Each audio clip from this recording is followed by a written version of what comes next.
délicat, d'autant plus que ça intervient dans un moment où il y a eu les propos, il y a quelques jours, du chef d'état-major des armées, qui a expliqué qu'il fallait que nous soyons prêts à perdre nos enfants et à souffrir économiquement. Nous sommes très inquiets de voir qu'il y a une manière de gouverner par la peur qui, je crois, ne fonctionnera pas dans notre pays.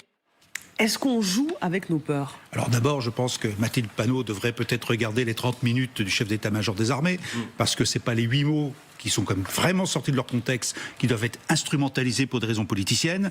Il faut écouter tout ce qu'a dit le général Mandon, et là on comprendra que c'était absolument pas dans le faire peur, c'était expliquer les choses, ce qu'on attendait, ce qu'il fallait envisager, et c'est absolument pas ce qu'elle raconte.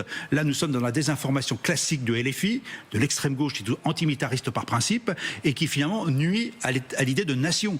Là nous parlons d'une nation qui doit être capable de se défendre face à un adversaire quel qu'il soit. Et on est en train de réapprendre aux uns et aux autres, vous savez, la paix finalement éternelle, c'est terminé.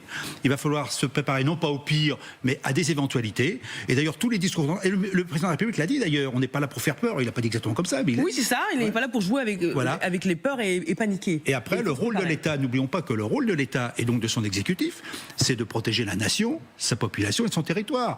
Et donc, il rappelle simplement qu'aujourd'hui, ce qui était acquis ne l'est plus, et que chacun doit contribuer à cette défense collective,